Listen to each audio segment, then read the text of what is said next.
joke. How did that not? I made a 22-second show saying turn-based games aren't fun. I mean, 22 seconds and the comments, like, they look like I personally deleted like Final Fantasy from the existence. So fine, you want the full rant? Here's you. You want me to sit down and actually go through this? Let's go, because I've got receipts, and one of them is going to make the turn-based defenders fears really conflicted. And the game of the year is mon ami Clair Obscur, Expédition 33.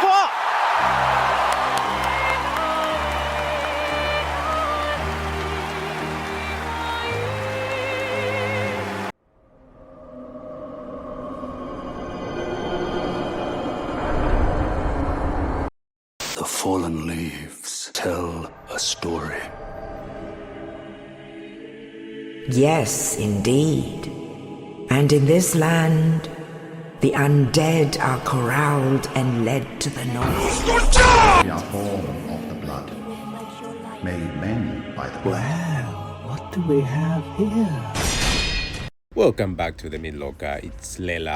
At Hansis don't admit we don't sugarcoat anything here. We quick disclaimer. Before we start, I'm not saying turn-based games are bad games. I'm not saying the games who play them, the gamers who play them are wrong. What I'm saying is that if the only reason, the solitary reason you are playing a turn-based RPG is for the combat system, not the story, not the world building, not the characters, then I genuinely just don't understand your life choices. And by the end of this video, I think you'll at least understand where I'm coming from. Let's get into it. Let's be fair, before I start swinging, turn-based combat comes from tabletop RPGs like Dungeons and Dragons, pen and paper, you know. The whole point was to simulate tactical decision making in a format where everyone gets a turn. That made perfect sense in 1970s, you know, ownable with the friends, with dice, with family, because at that time we were more of a community oriented as a society whole, as humans. Then games inherited this model because early hardware literally could not process real-time combat at scale. Turn-based wasn't a creative choice in the beginning. It was a technical limitation. The question I'm asking in 2026 is, why are we still treating that limitation like it's a feature? And look, the genre evolved. It didn't stand still. Like Persona, Baldur's Gate 3, Final Fantasy, they've refined the loop over decades. I'm not ignoring that, but refinement does not mean optimal. Refinement means it's the best version of a thing that maybe should still be the thing. Here's the one I hear the most. Turn-based is more strategic. Okay, strategic like how? In Elden Ring, I am making split-second reads on frame data, spacing, stamina management, attack patterns, and recovery windows all simultaneously in real time under duress with consequences. And if I misread a single frame, I get that famous text screen, "You died." That is a strategy under stress. In Baldur's Gate 3, I open a menu, I look at my options, I pick one, I confirm it, I watch an animation, and then the part that gets me every time, I wait. The goblin takes its turn, then the other goblin, then the bigger goblin. I could go and make a sandwich, you know, and return and see that the situation has yet to be unfolded, you know.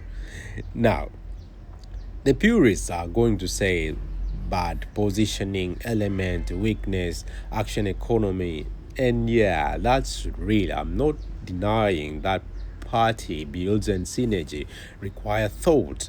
But here's my actual argument. That level of strategic thinking exists in action games too. Lies of P has weapon scaling system, hidden stats, and build paths that are just as deep as anything in Baldur's Gate 3. Elden Ring has one of the most complex build ecosystem in gaming history. I mean, most people, when we're talking about Elden Ring, we think we're glazing it. If you're a video gamer, you're really a true gamer. Elden Ring has, in recent time, has been the most, I think, the GOTY game so far. Maybe if they improve on that formula. Again, the difference is in those games you're executing under pressure. The strategy isn't just planning, it's planning and performing. That's a higher skill ceiling. Full stop. I need you to stay calm.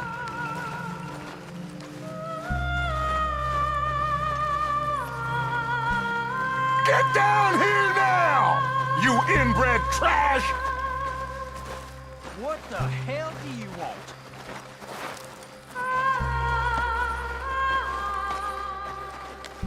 Easy, John. We've come for the boy. You must have known we would. Shouldn't have messed with our business now, should you? Whatever complaint you have with us, alleged or otherwise, that is a young boy. That is not the way you do things. Hand him over. Get the hell off our land!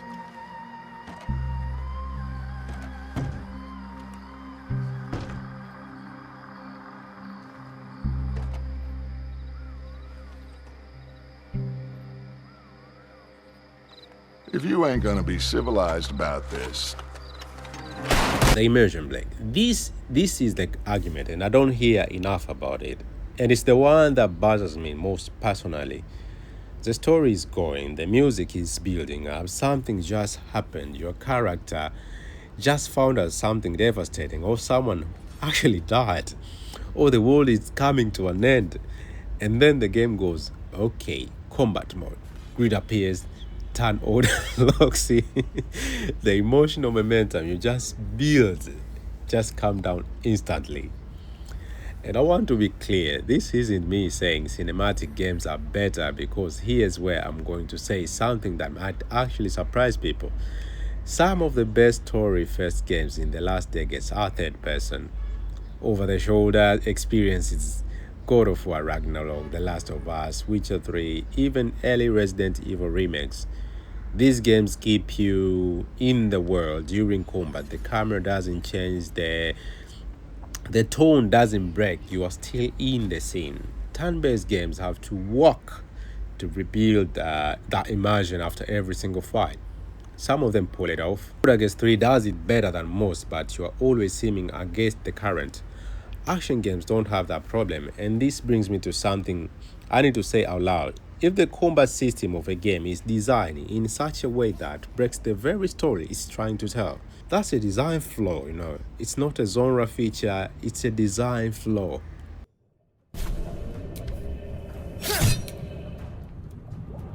Nothing important is ever easy.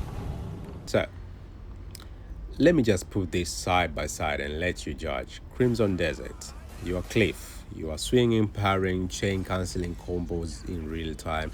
The weight of every hit is felt. You are reacting to the world around you constantly. Elden Ring, same energy. Every encounter is a conversation between you and the enemy's attack person. It's tense, physical, and personal. Lies of P, and this is the one which is underrated in this gaming conversation. Lies of P has arguably the most precise and demanding parry system in any Souls-like, including from Software games. The timing windows is brutal. The satisfaction when you pull it off is unmatched, and it does all of this while telling you a genuinely emotional stories. Pinocchio being tortured by his own humanity. Fun fact, did you guys know that when you are continue to become more human-like, Pinocchio started grunting like a human comparing to the beginning of the game? I didn't know that, but these guys, they put it in the video game as you continue to be more human-like. You can feel every emotional about P through the combat and not despite it. Now compare that to a random JRPG boss fight. Final Fantasy 16 at least is trying to fix this. By the way, I got into Final Fantasy 16. It's because of the kaiju battle. I thought that was cool, That was me. It's what got me into Final Fantasy 16, not the turn-based mechanic. Now, in Final Fantasy 16, they went full action, besides all that. But even that, the action can feel like button smashing if your build is actually real strong. And then there's the elephant in the room, and this is the point that I think I should end the debate. Turn-based RPGs, especially the isometric ones, are essentially interactive move with combat interruptions. The kind of the game Asmongold used to play. That man was buried in the abyss for decades. That is World of Warcraft. I don't know who got him out of it. I mean, I would eventually have to find out. I think I'll look it up online. How did he come about to? How did the people actually got him to play Dark Souls and other other games? Now back to my point. Now the isometric ones are essentially interactive movies with combat interruption. Baldur's Gate 3 is, and I mean this genuinely, one of the best written games I've ever seen. But the combat system is a separate experience from the game, to be honest. I mean, it doesn't enhance the narrative, it pauses it. Third-person action RPGs like The Witcher 3 and all as are famous in the industry right now, the combat is the story. Geralt fighting a monster, feels like Geralt. Kratos killing ghosts feels like Kratos. The way your character moves through combat is characterization. Turn-based games cannot do that. Let him go! Now, here's where I actually need to be honest with you, because it is this in the hook, and I owe you the follow through up. The follow up. Clair Obscur's Expedition Sat 3 won Game of the Year in 2025. It sold 5 million copies. Critics call it's a masterpiece, and it's a turn-based RPG. But here's where what's everyone's glosses over. Clair Obscur is successful because it added real-time mechanics to turn-based combat. You're not just selecting moves from a menu, you are dodging attacks in real time, you are parrying, you are timing counters. The developer literally say Game Pass helped because it lowered the barrier for players who prefer real-time action games. That's not me putting words in anyone's mouth. That's the studio's creative director acknowledging that the turn-based label was a barrier to entry that they had to overcome. The game had to add action mechanics to convince modern players to try it. So when people say Clair Obscur, prove that turn-based is thriving. Yeah, but the specific version of turn-based that's thriving is the version that looks, feels, and plays closer to an action game. I mean, so far, I believe in the next 5 years or 10, Clair Obscur Expedition 3 is gonna be like the model for modern turn-based RPG. I mean, if you look closer to a traditional JRPG, the marketing is really trying to tell us something else. The genre itself is admitting like it needs to evolve. Which brings me to my actual conclusion, and I think it's a more nuanced one that people expected from me. Here's where I land on this, and if you've been waiting for me to say something completely unhinged, I'm about to disappoint you, really. Turn-based RPG, I story delivery freakers, that's what they do best. The combat system in Baldur's Gate 3 exists to give you agency in the world, to make your choices feel weighty, to let you build a character. The fights are less about the fighting and more about expression of your build, And that's a valid point, That's a real thing that most people genuinely love.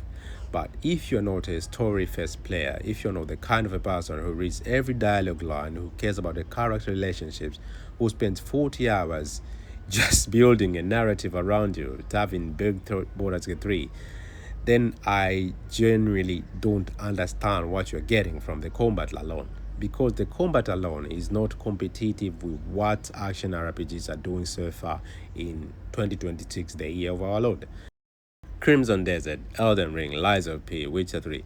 These games give you the story and the combat and the immersion and the skill expression all at the same time. They don't ask you to pause the world to play the game. On the other hand, time-based combat, they made sense when games had no other option. It made sense now. It makes sense now if your priority is narrative, depth, party strategy, and world building. But if you are defending it as the peak of game design without context, that's just nostalgia. And nostalgia is not an argument, to be honest. Drop your hot takes in the comments. If you think I'm wrong, tell me which time-based game would convert me. I'll play it on stream. Subscribe if you like what you heard so far, and check out all my links. And let's get big together. We out.